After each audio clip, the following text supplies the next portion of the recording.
On nous met des petits filles et petits garçons à l'école pour qu'ils aient une bonne chance citoyen.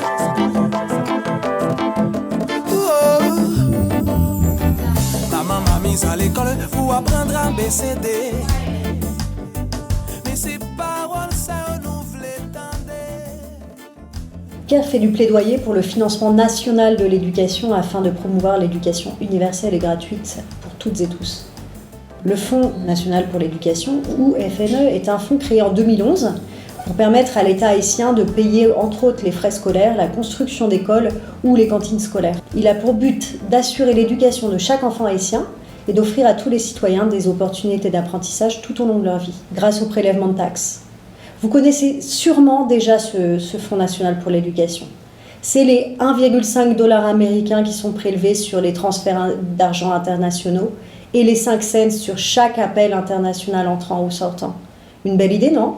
Ce fonds vient aider au financement du système éducatif. C'est une taxe d'ailleurs, il faut le considérer comme une taxe.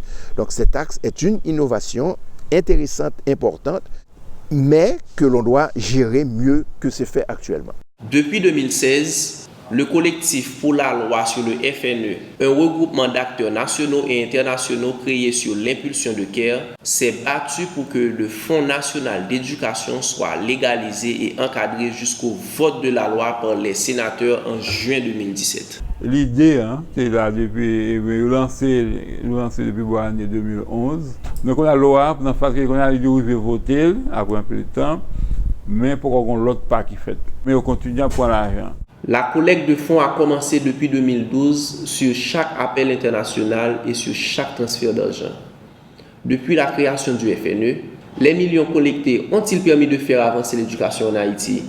Difficile de répondre, car il n'existe aucun rapport d'utilisation des fonds collectés. Différentes coalitions qui étaient là dans le CAIR, REP et l'organisation, qui ont travaillé dans le plaidoyer pour faire voter la loi, sont capables de continuer à faire plaidoyer de manière spécifique pour le ministère définir un plan comment que c'est 500 000 petits gens qui pas scolarisés, donc comment que y a point en charge.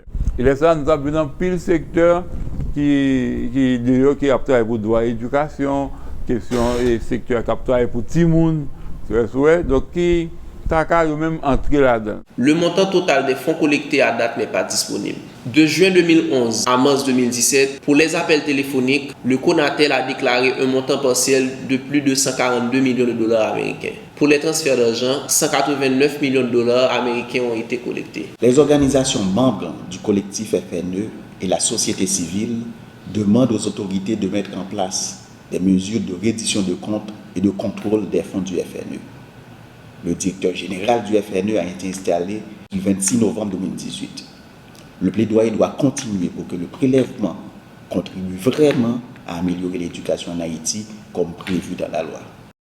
Je pense que ces deux plaidoiries devraient fonctionner en parallèle. La plaidoirie pour les commissions municipales d'éducation et d'autre part la plaidoirie pour que les fonds du Fonds national d'éducation arrive véritablement en faveur du système éducatif haïtien. On met des petits mots à l'école, pour y avoir une bonne chance citoyen.